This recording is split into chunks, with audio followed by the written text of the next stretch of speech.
Hey, good morning. Hope everybody's doing well on the Labor Day weekend here.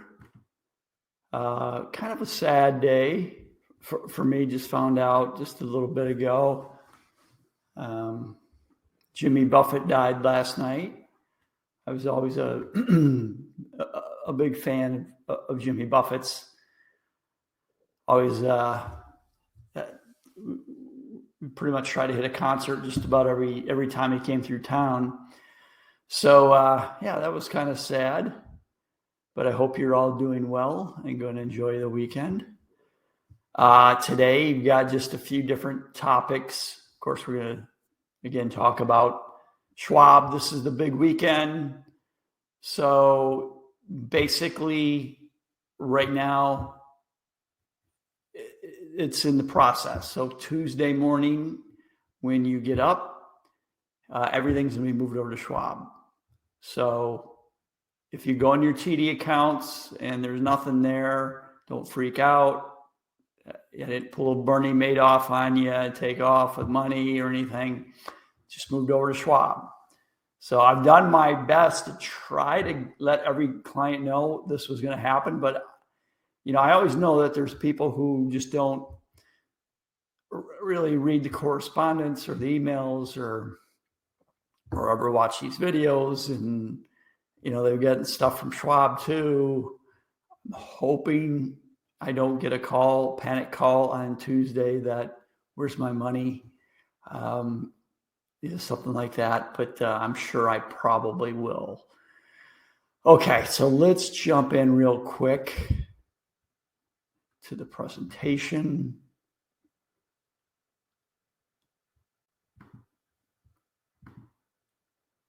Okay, so again, I'm going to go through a little thing for Schwab real quick. Then I've got a little tax issue just to bring up real fast. And then we're going to talk look at two things today. One of them is I couldn't get to last time, just saying what's the 10-year Treasury trying to tell us right now. And then what's going on with real estate prices? Like, where do I kind of see things heading on that? So the first thing for the Schwab, this is more of a slide for me. This is geared towards advisors, but there's a few things I thought I'd just throw out there again.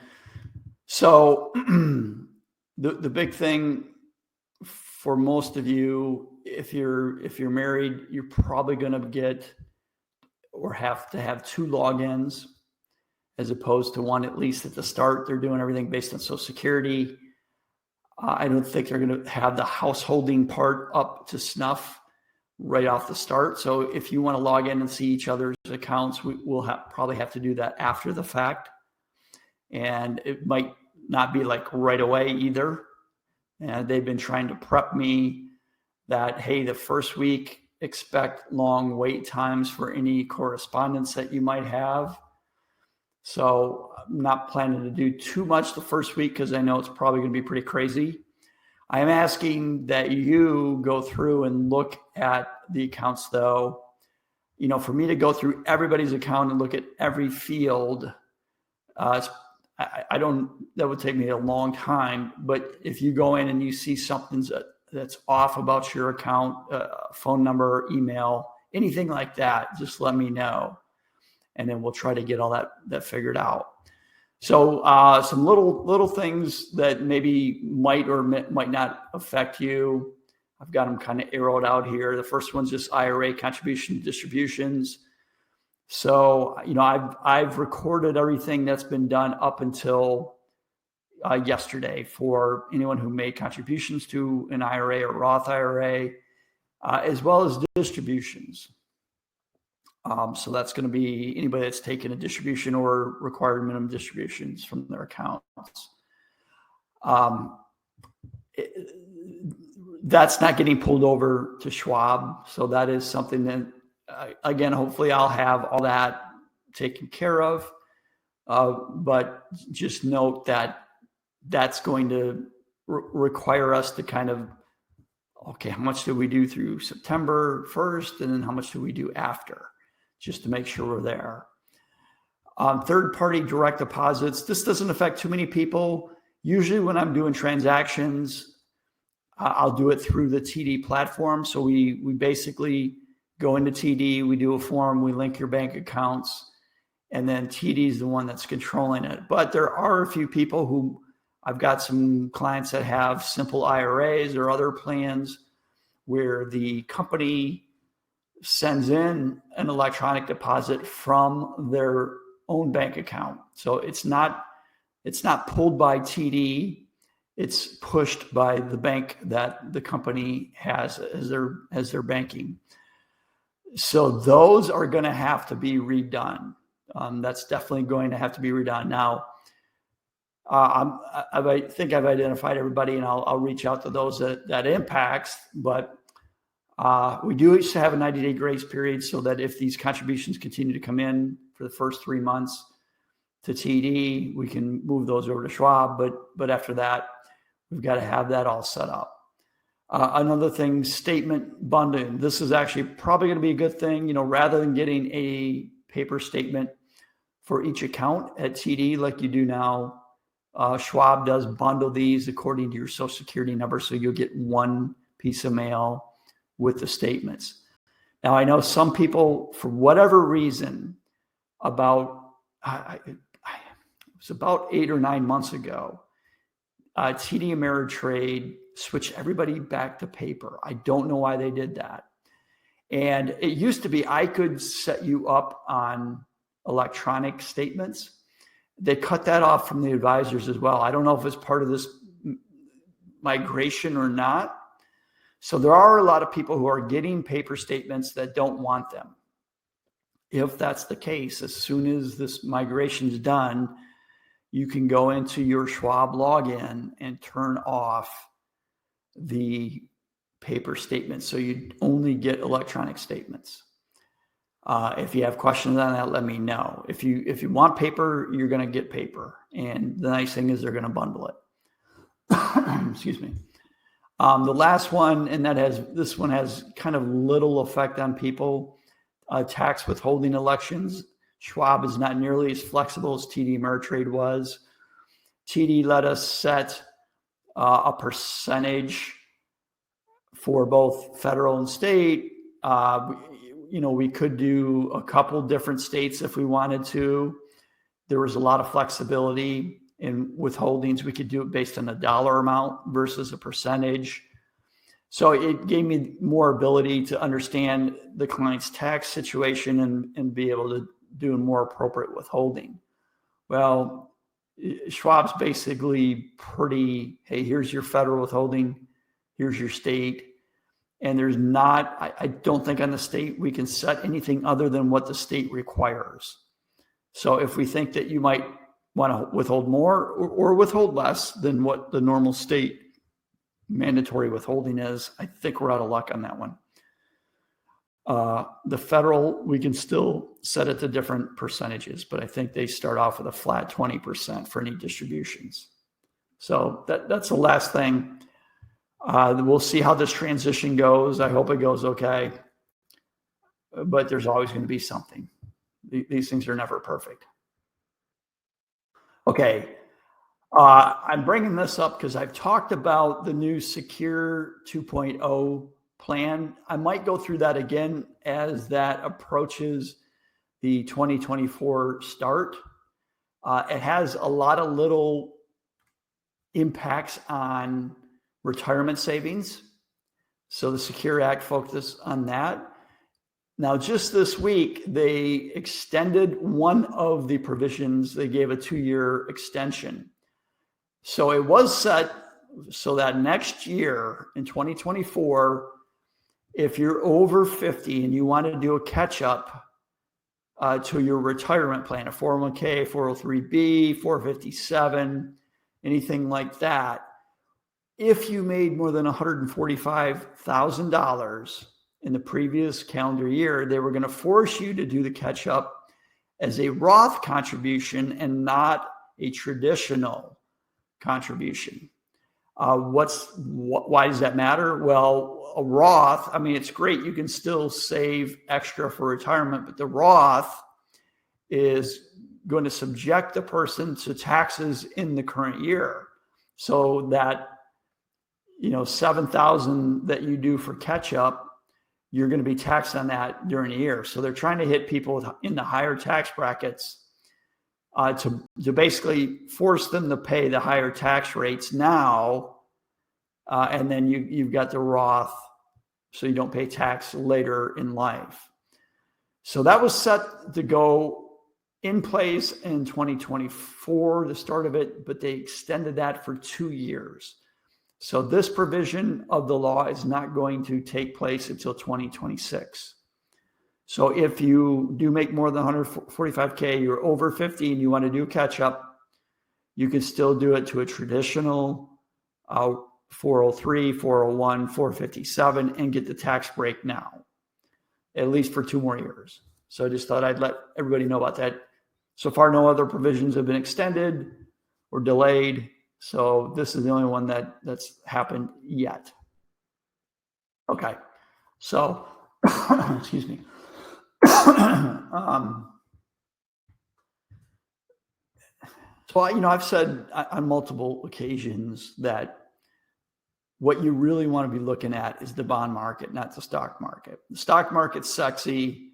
You can talk about stocks and companies and what it's this done, that done. But the real power on Wall Street is bonds. So you really have to kind of look at what's happening there to really understand where things are headed. And we've had an interesting run on treasuries here for the past couple of years. So, the thought that, at the start of the year, everybody thought, or everybody in the market, all the analysts thought that, the Fed would start to back down and interest rates would start to pull back as well. So that's one of the big reasons we've had an inverted yield curve where the very short-term bonds are yielding. They're paying more than longer dated bonds.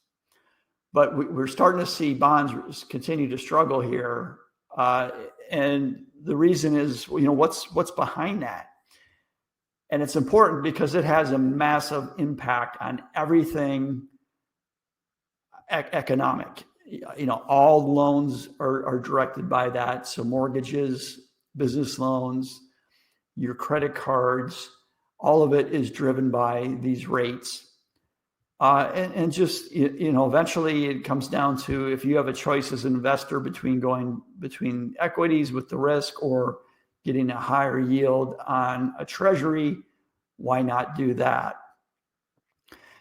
Treasuries and bonds in general are also very inflation sensitive. So, what's the underlying story behind the move in treasuries? Why is this continuing to kind of climb up? Is it for fear of inflation?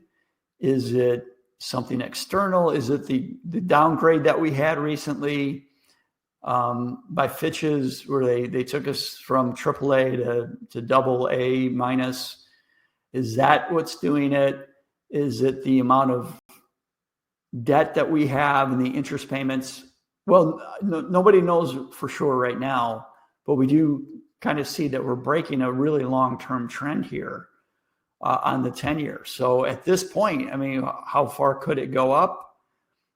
Who knows? I'm not expecting anything like we saw in the early 80s, late 70s, but it's kind of unfettered from a long-term 40-year bull market in bonds. And we've clearly decisively broken through that. And when you look at the 30-year treasury, it's getting to be even worse there. If you look at the movements, dating back to 2014. So what we're looking at are right now, real yields are at what we saw back in 2009. And what are real yields? Well, that real yield is basically the nominal yield, the actual yield. So, if this is the 10-year, and if you look at it right now, it's at, it's actually at 4.3. This graph's a little off. It's got a 4.15.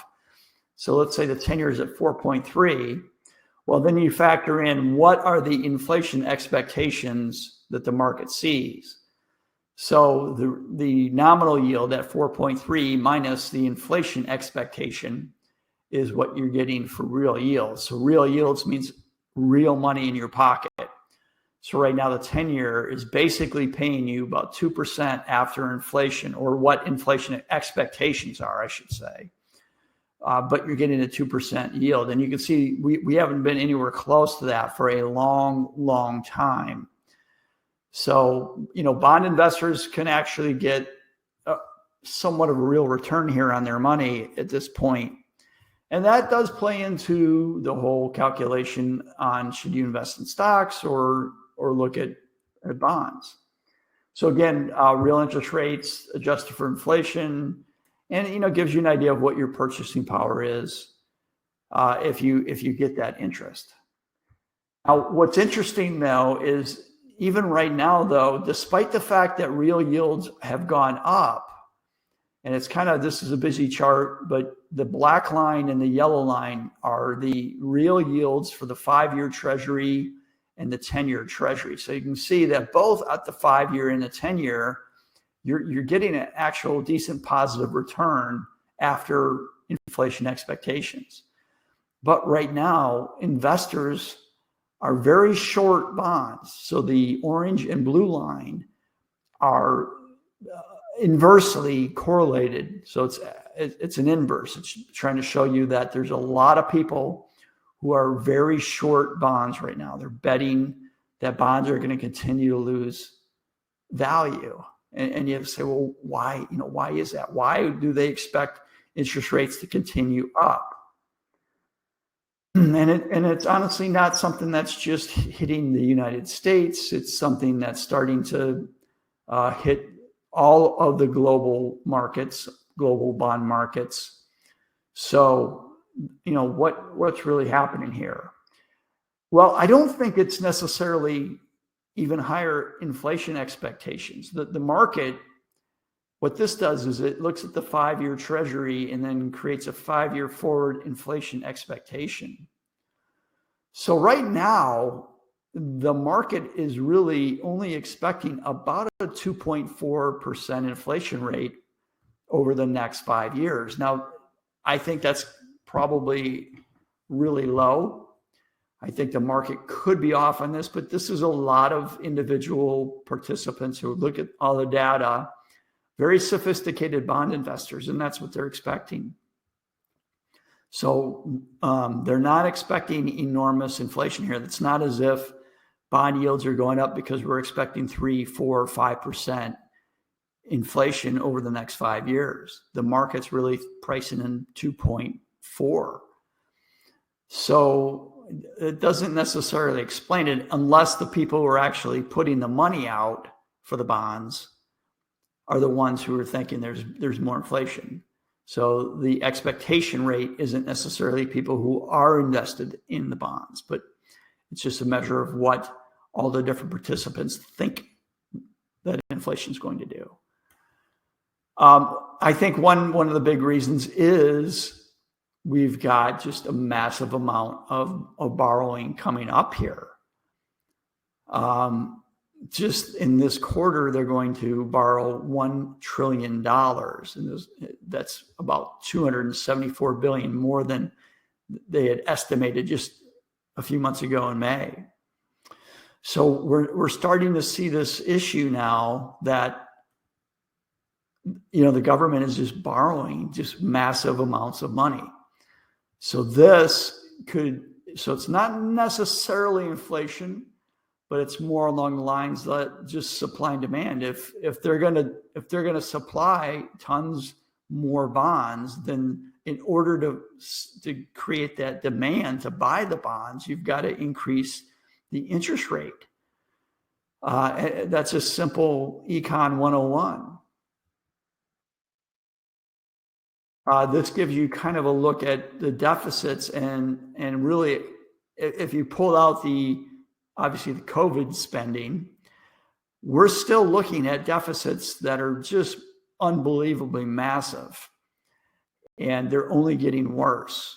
So if you're a bond investor, you've got to be thinking, I need a little bit more of a yield, because the government that's issuing these is not showing any kind of financial prudence.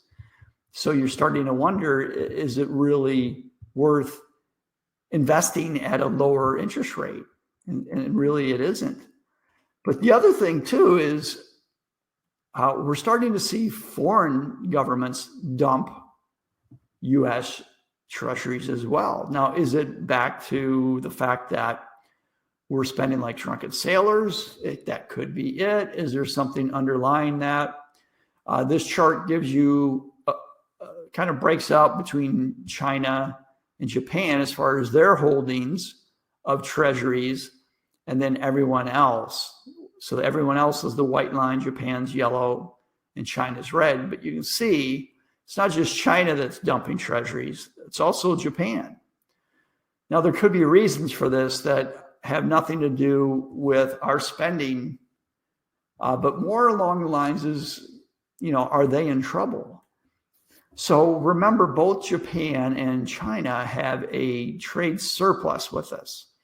So they're bringing in more goods and services into this country and selling them than we're sending to them.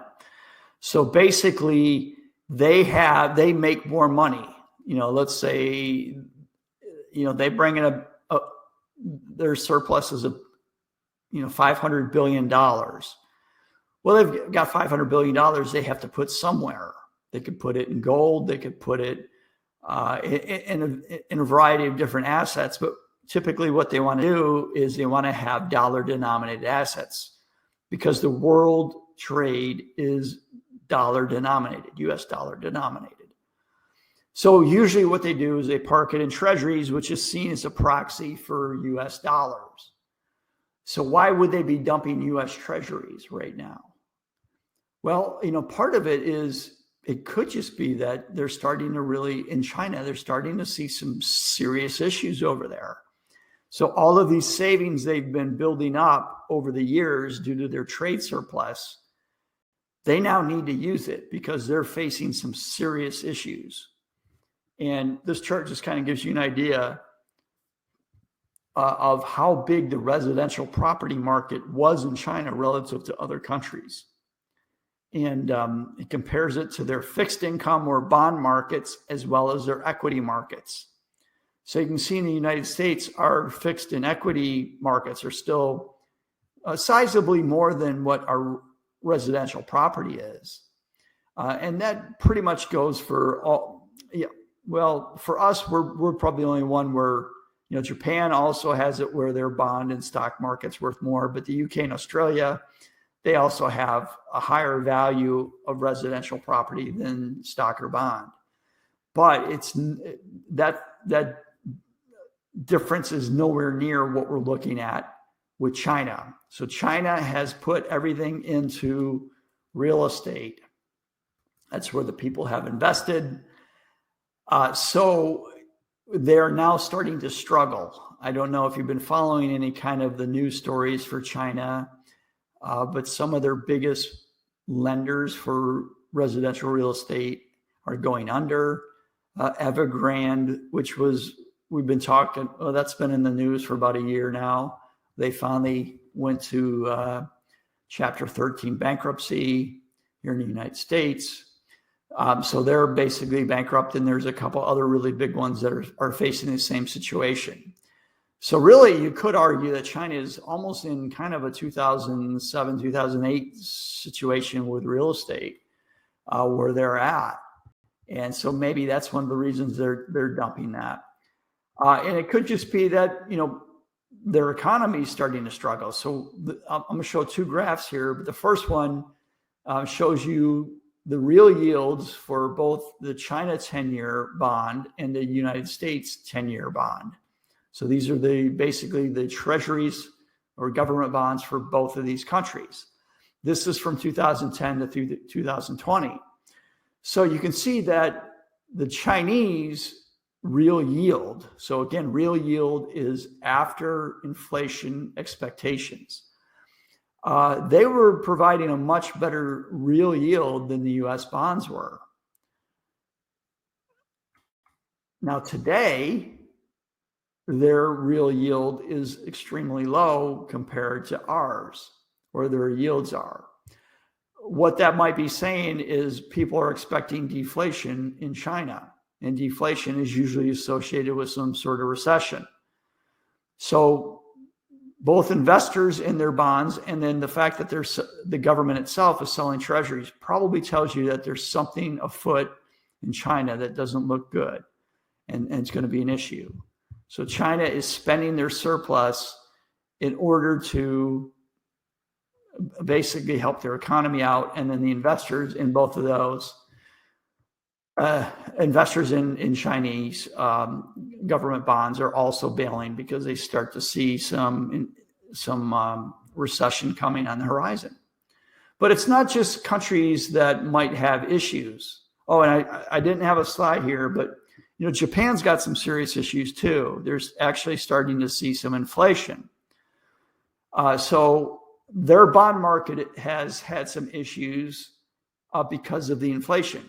People want a return that's above the rate of inflation.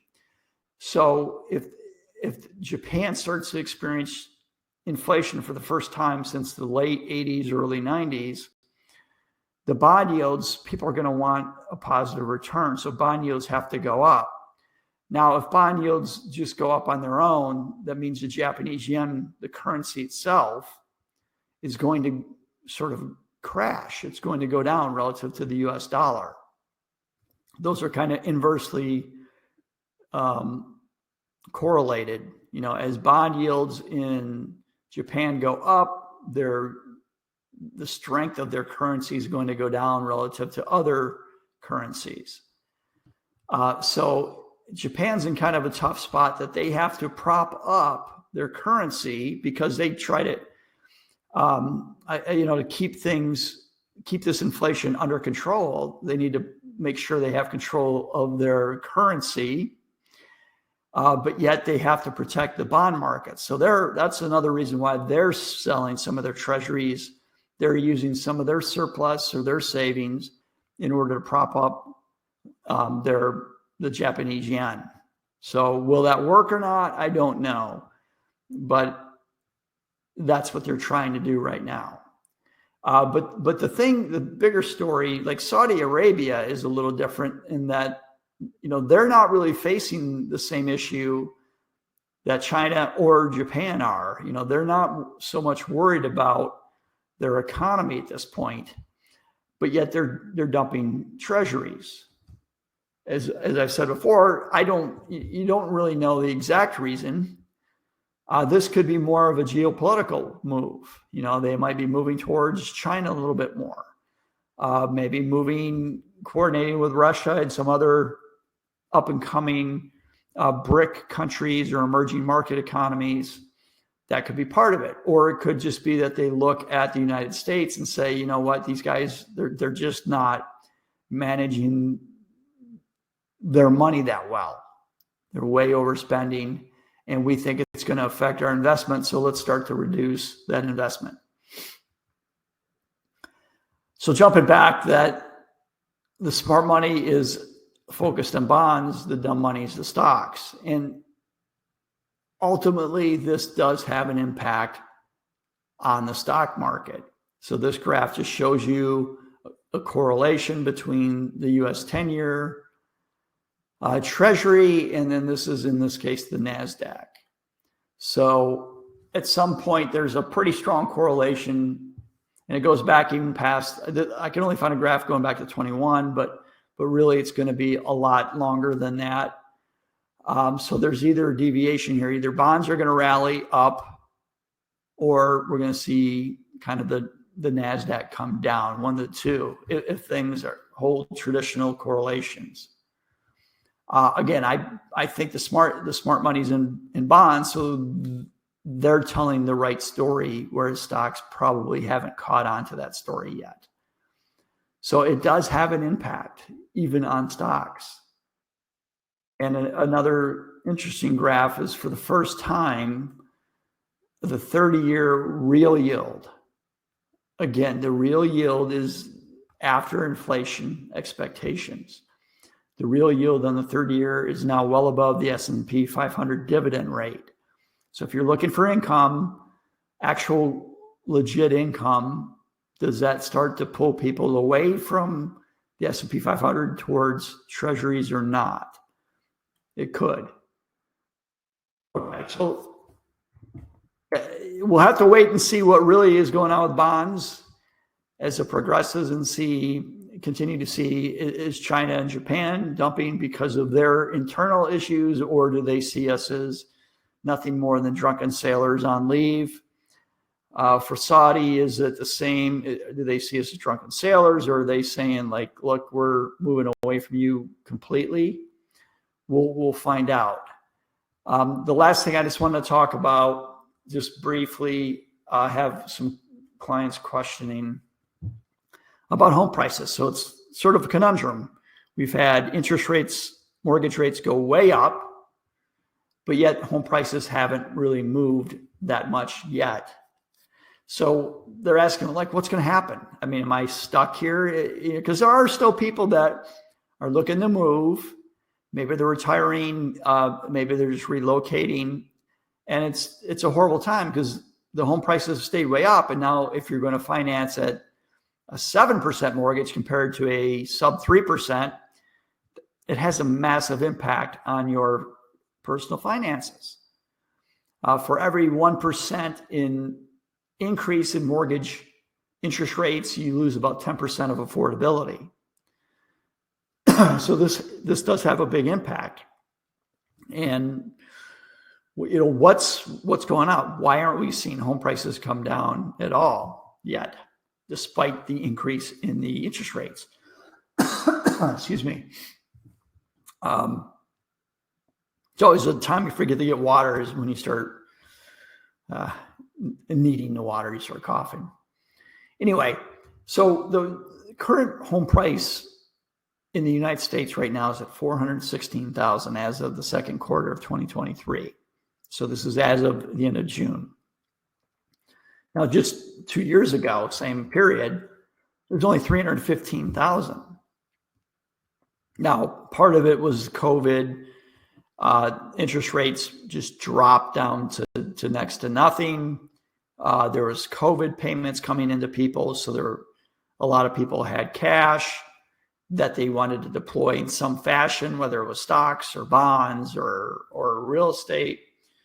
So, I mean, to have a 25% increase in the price of homes in less than 2 years without any kind of correlation or increase, you don't have 25% increase in wages, but yet you have interest rates that are actually working against that. How is this happening? So we've got an interest rate explosion here. So why is all of this going on, and why aren't home prices moving? Right now, in order to buy a home, a typical family would have to spend 40% of their income in order to purchase today's home. And just a couple of years ago, it was already pretty high. It was above 36%, but right now at 40%, that's household income. So if you have a 2-income family, that means 40% of both spouses is going just to pay the mortgage. And that's not even taxes.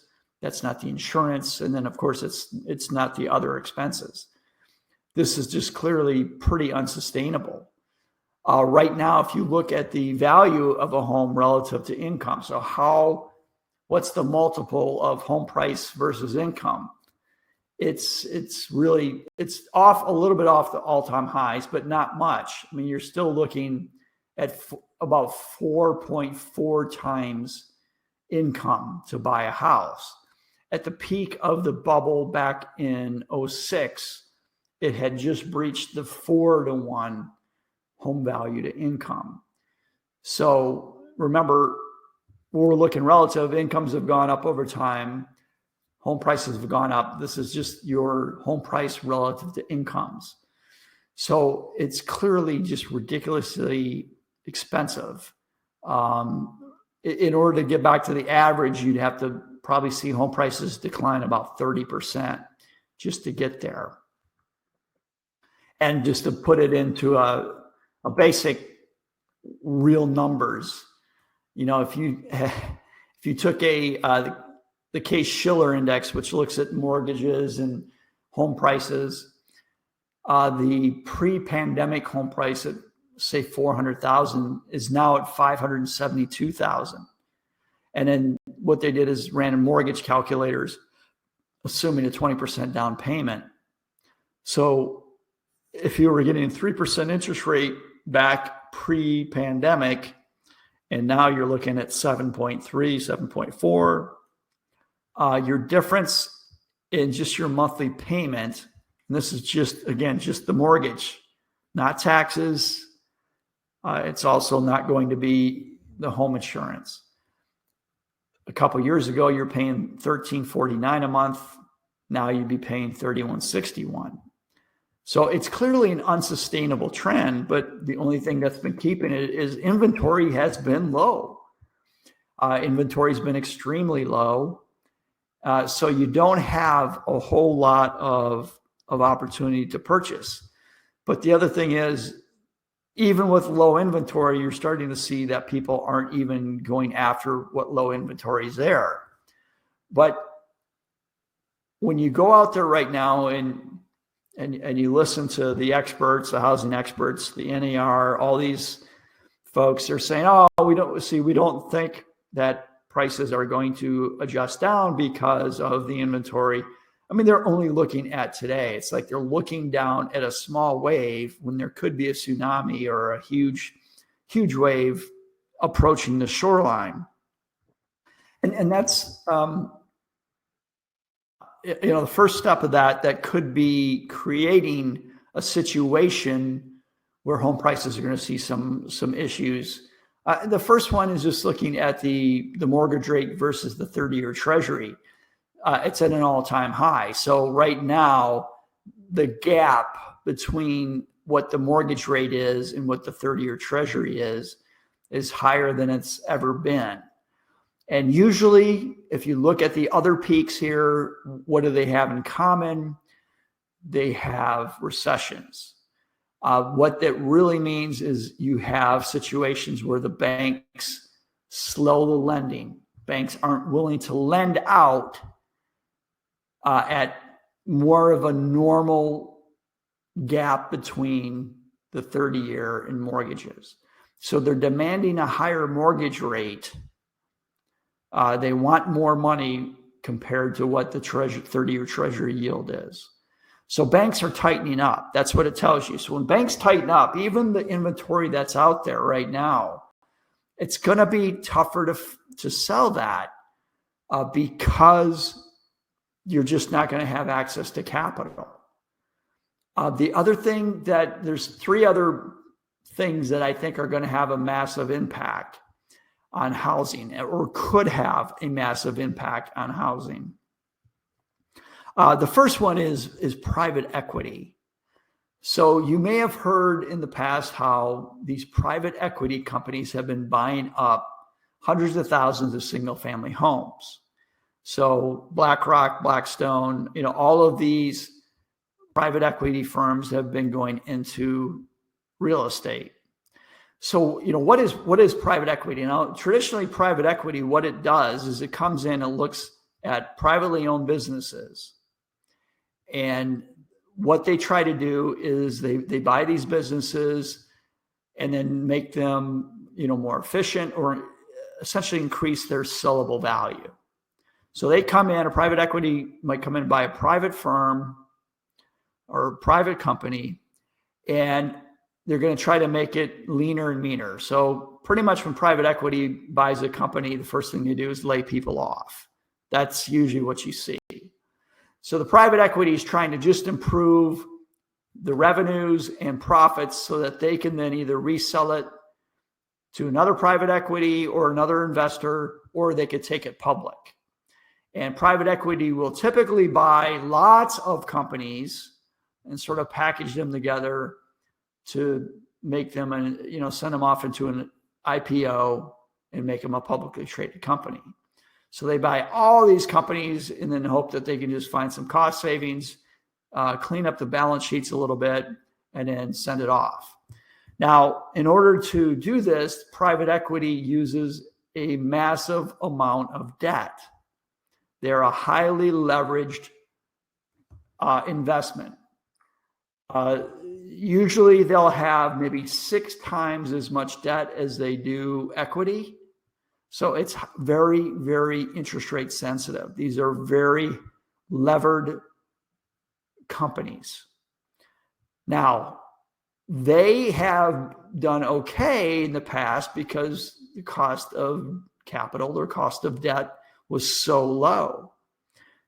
You know, when the Fed fund rates is near zero and you're borrowing at maybe 3 or 4%, it's not that hard to be able to pay that interest off and still have some equity in the companies you're buying. But, you know, now that you're talking about a Fed's fund rate at 5.25%, and you're probably going to have to borrow at 7 or 8%, all of a sudden that interest cost becomes a serious, serious issue. So if you find a point where some of these private equity firms are now strapped because they had too much debt, well, they have to reduce their debt, or they have to increase their cash. So I'm thinking the first step might be they'll be the first ones to leave the party. Most of these firms have been buying homes for several years, so they probably have a lot of equity in some of these single-family homes. So it's an easy way for them to liquidate homes and pull out this capital, pull out this equity to help their personal balance sheet, to reduce the effects of the higher cost of debt. So I think that we're going to start to see private equity be the first to the market because they want to be the front runner. They don't want to be stuck watching home prices decline when they have to sell in order to raise capital due to their high debt loads. So I'm expecting we'll start to see this as more and more private equity firms have to refinance their debt over the next year to maybe 3 years. So private equity doesn't get like 20-year loans, they get 5-year loans. So they probably are locked in right now at lower rates. So they're making things work. And they're probably sitting there hoping that interest rates will come back down.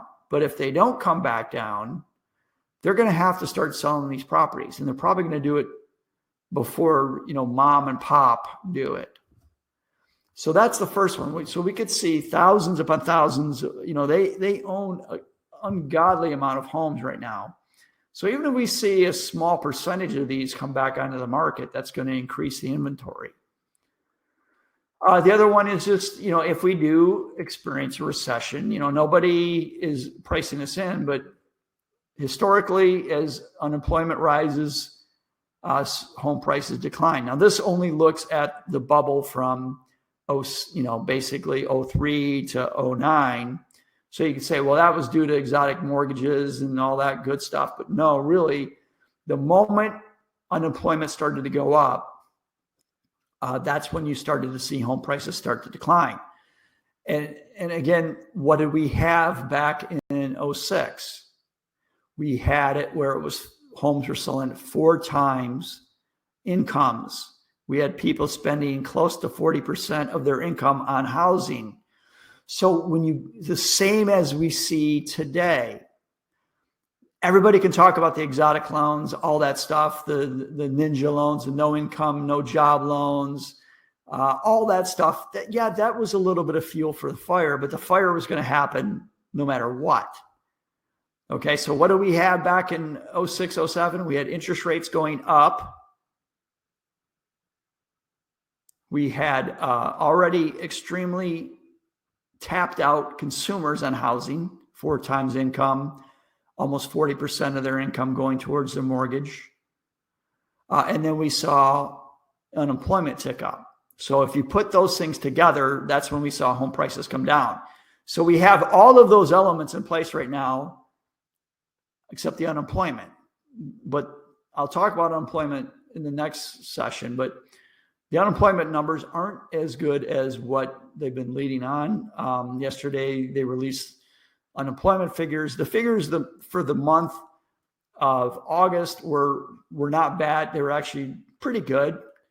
But the problem is they went back 6 months before that and revised all 6 months down considerably, so that the amount of revisions that they had way overwhelmed all the good numbers for August. So I think they're starting to see some cracks in the employment figures. The other big one is the number of full-time jobs lost compared to the number of part-time jobs created. So again, we're losing a lot of full-time jobs, bringing in a lot of part-time jobs.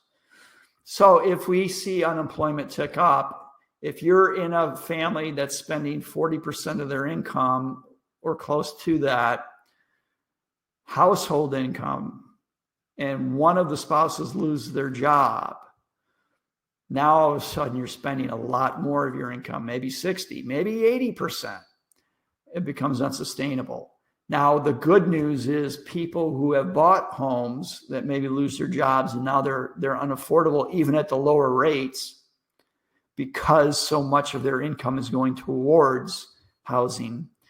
There is equity.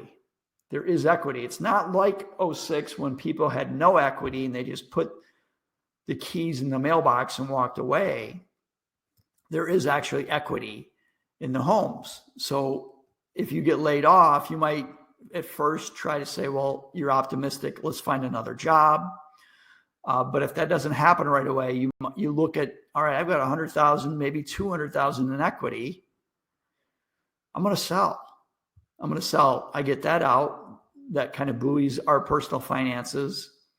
And, we can go try to find something to rent. Even if we rent at the same price, at least we're kind of not on the hook for the mortgage, and we can always come back into the market later. So I think as unemployment goes up, you're going to start to see at least the smart people that first lose their jobs, you're going to go, let's get out of this house.